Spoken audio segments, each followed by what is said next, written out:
What's up, you guys? Today we're going to be doing another deck video. Today we're going to be going over Empoleon, the Empoleon deck in the U150. This deck is actually surprisingly, it's got a lot of cool things that it can do. I think this build could be a little bit better, so keep that in mind. There are a few cards that aren't in this build that definitely need to be, stuff like Delinquent, Judge, Red Card. I think those are all stuff that need to be in this deck. But outside of that, this deck is very strong and can take prizes really quickly, as well as deny your opponent from getting set up through multiple uses. So we're going to take a look at it. First, we're going to take a look at the Empoleon line itself. Now, I play kind of a funkier line. It is a 4. Let's go to the bottom here. 1, 2, 3, 4 Piplups. 4, 1, 2, 3 Prinplups. 2 Empoleons, and 2 kind of not evolutions but extra stuff here. Now I play the 4-3-2-2 line because if you don't know what this Empoleon from Stormfront does, it says when you evolve your active Pokemon, your opponent can't attach energies for their turn. So you can really abuse this by doing de-evolution spray, broken time space shenanigans, and all that fun, or just de-evolution and evolve one of your other Prinplups. So that's why it's such a thick line like that and such a weird pyramid line. The other reason that you play a 4-3 is because extra Piplups help for bench Pokemon for damage for attack command.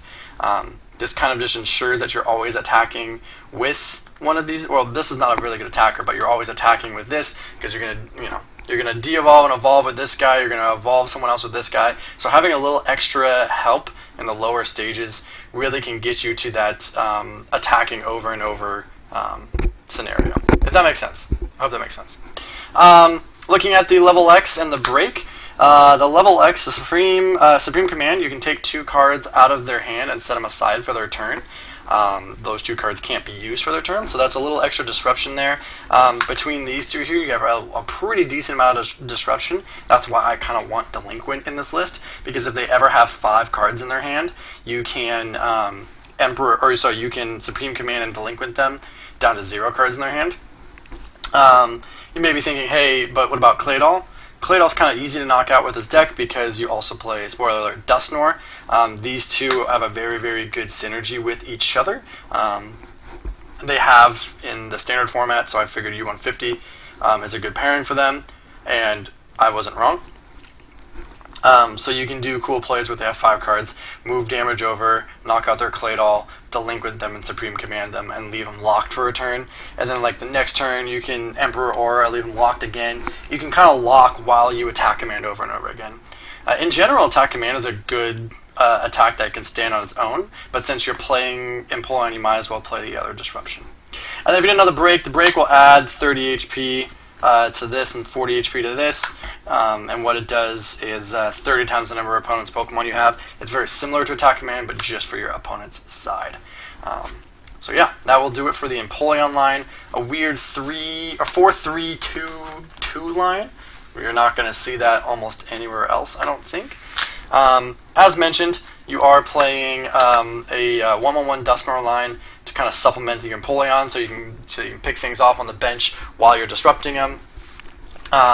This Duskull can evolve right away, so that's why you play it. It doesn't kind of matter what Dusclops you play, but Dusknoir is a very good card. Can't be underrated. And then the only other Pokemon you play besides your support Pokemon is Execute. This is to allow your diving draws to just draw 2 cards off. You're going to Propagation, and then you're going to diving draw to draw 2 cards off the top of your deck. Support Pokemon, you are playing the 10 supports that you're playing. You're playing the 1-1 Claydol line, the 2-2 Porygon line. You're playing Uxie, Lapras, Spiritomb, Dunsparce. And then you're actually also going to play Porygon Z. And the reason is Porygon Z does work really well with Dusknoir to move some stuff over, and then you evolve one of your Porygons sitting on the bench to de-evolve all their stuff, knocking out their Pokemon, so you need less damage to take knockouts. That's what he does.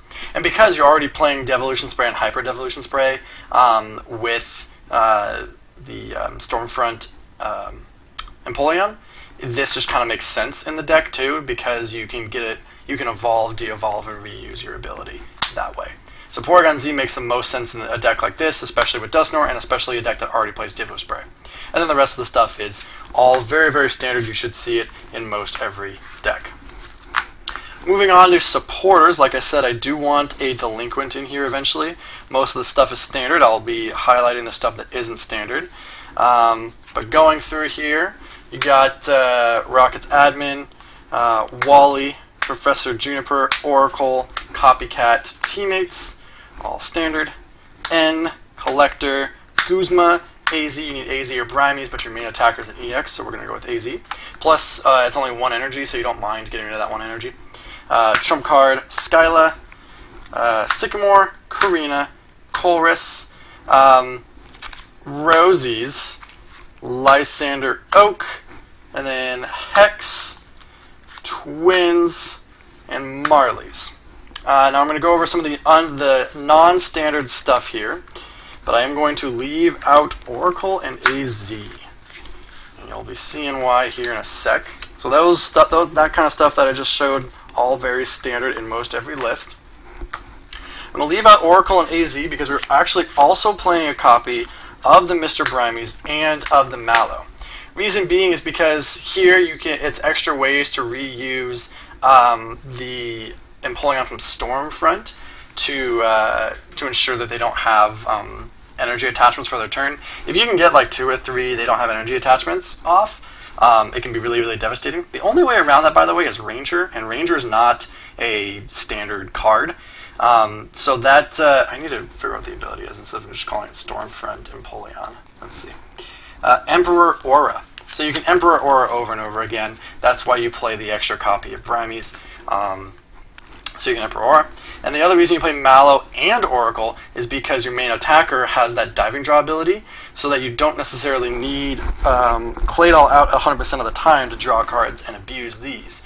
You know, the problem with using 2 of them is that you would, or in the past why you only play 1, is because you only have 1 Claydol ability per turn, and you'd have to find an alternative way to activate one of these. You'd have to have Bill or Uxie or Acrobike or something else in your hand.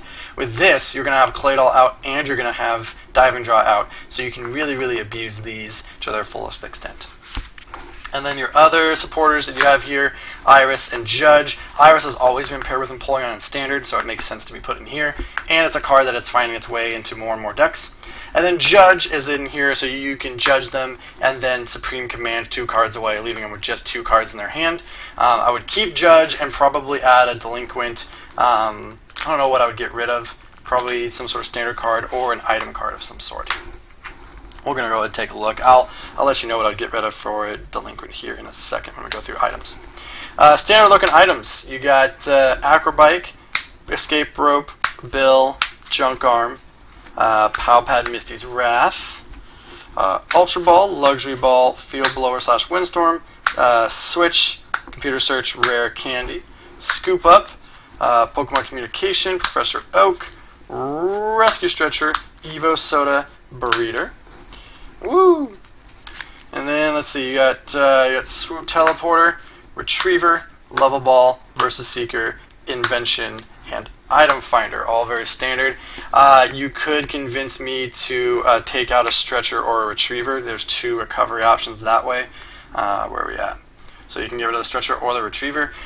For that Delinquent, I think that's where it would be. The reason I play 2 is because of the Emperor Aura, having to use that over and over again if you could. But it's not super important from the discard pile, rather. You want to de-evolve and evolve from the fields, not from the discard. 1 will do the trick from the discard, so I'd probably switch one of those out for a Delinquent.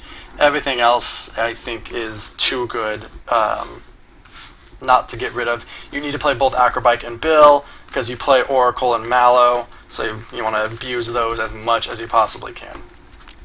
And then non-standard items, you have, like I said, Hyper Devolution Spray and Devolution Spray to reuse that Emperor Aura. You have Max Potion because your main attacker is 1 energy, so you can abuse that over and over again. And then it is a water deck, so you are going to play Dive Ball.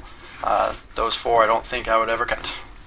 Stadium cards, you really only have 2. You have Skyfield to abuse Empoleon Dragon's Exalted, so you can get the most damage out of it.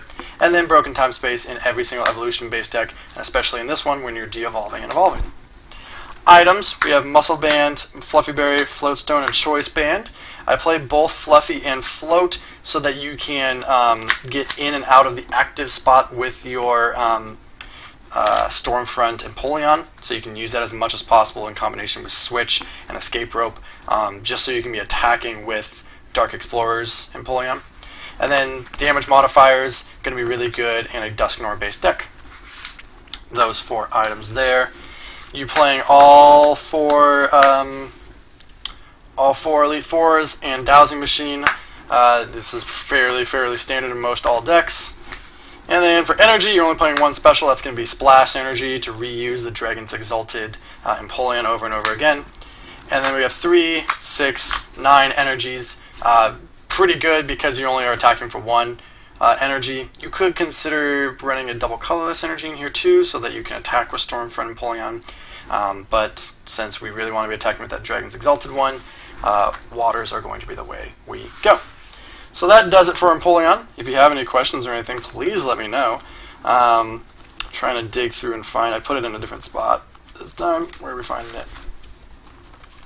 If you have any questions about the weird line, if you have any questions about the Dusknoir, the Porygon going in there, please let me know. If not, that's Empoleon. It's a very good deck.